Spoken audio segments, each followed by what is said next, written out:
Hello and welcome to my Devlog series about my game called Catch Me. In this episode I will talk about some big choices I made concerning this game and how they will affect my game in future updates. So let's get right to it. The last 3 weeks I was taking a break from working on my game and I played around with some other ideas and game concepts I had in mind. For example, I wanted to know how to write a simple inventory system with weapons and so on. So I coded a simple top-down shooter with 7 different weapons the player could choose from.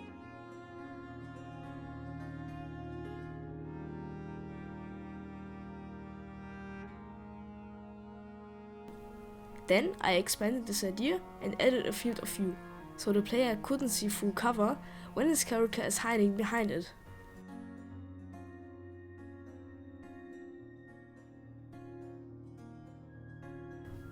This small experiment turned out to be pretty fun and I was just happy with trying out new things.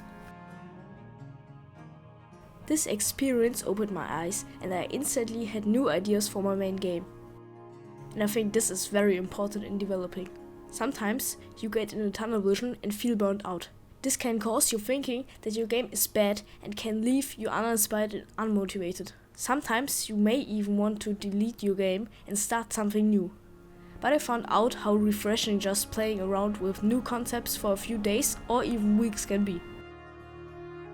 Then, after you've done something else, you most likely come back with some new ideas and most importantly, a different perspective on your game. So now I'm back with my videos and with developing my game. I have a clear plan on how I want to proceed.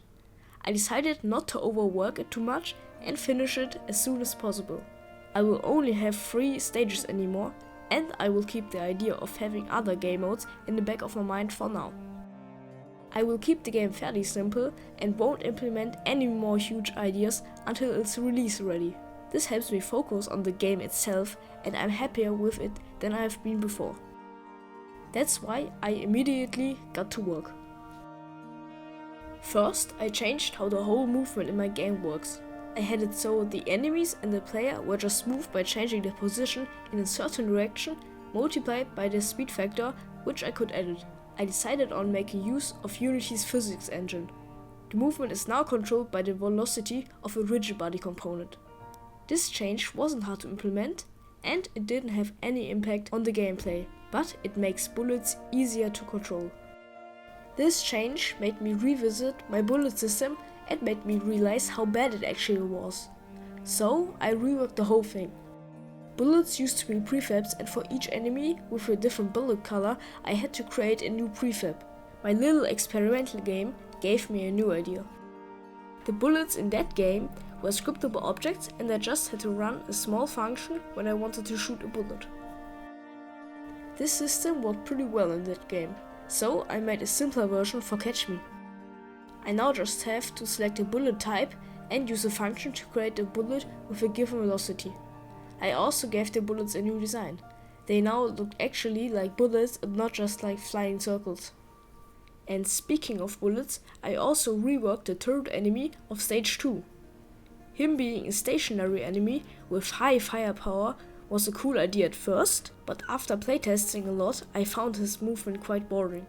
My new plan was to make him chase the player but stop when he's too close and retreat when the player comes closer. This makes him more exciting to play against and also a lot more dangerous since I didn't change his firepower.